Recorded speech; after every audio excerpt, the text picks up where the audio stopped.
I'm back. It's your favorite dietitian, Tradena, and I apologize for the dryer sound if you hear it in the background. I have to multitask, so I am drying clothes while I do this.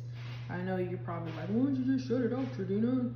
And stop talking about it already. No, I have to get things done. It's kind of late here, and I am tired. Your girl has to multitask. I have I run 3 businesses pretty much all by myself, which I hope to change soon, so I have to be efficient at what I'm doing.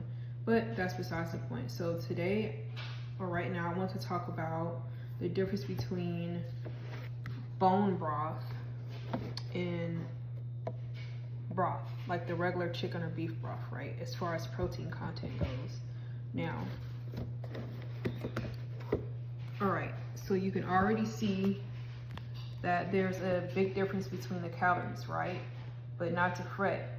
The reason why there's a big difference in the calories is because the bone broth on the left here in the orange has significantly higher protein than the chicken broth per serving.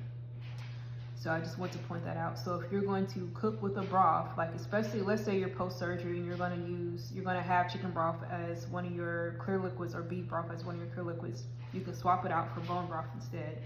Now, something interesting to point out here. This is, besides the protein, this is the low sodium chicken broth, right? But look, this isn't even low sodium. Or, well, I won't say low sodium because technically low sodium food item is 140 milligrams or less. This is just 33% less sodium.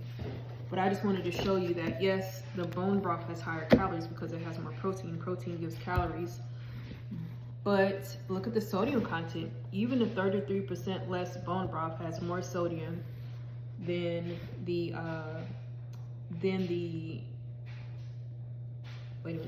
chicken broth has has more sodium, significantly more, a little bit more sodium, not significantly. Well, yeah, almost 100 milligrams more sodium than the bone broth here. So I just wanted to show you that, just something that's interesting to me.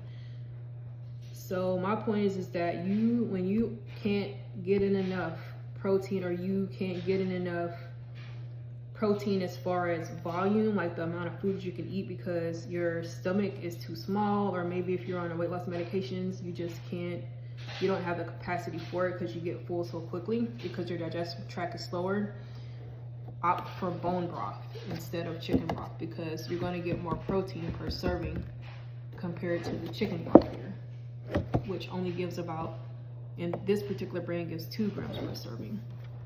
And this particular brand of bone broth gives 8 grams of protein per serving. All right, so another way to get some more protein. Hope this helps. See you next time.